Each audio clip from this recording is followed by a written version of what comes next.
અંધશ્રદ્ધાની આડમાં લૂંટ કરતા તાંત્રિક ભુવાનો પર્દાફાશ થયો છે. વિજ્ઞાન જાથાએ પોલીસને સાથે રાખીને આ ભુવાની પોલ ખોલી દીધી છે.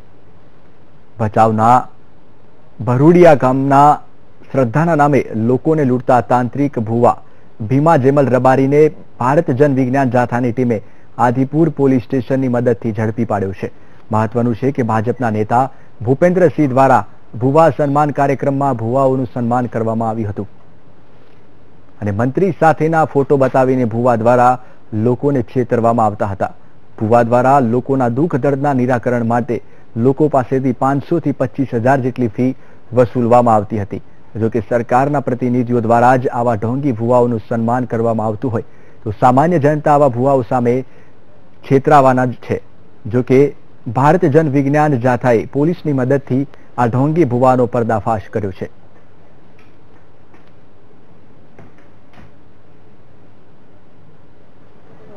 અરે પણ તમે મોબાઈલ પર કેમ ના પાડતા હતી? 9,000 એમ કેમ કહેતા નથી? જવું છે.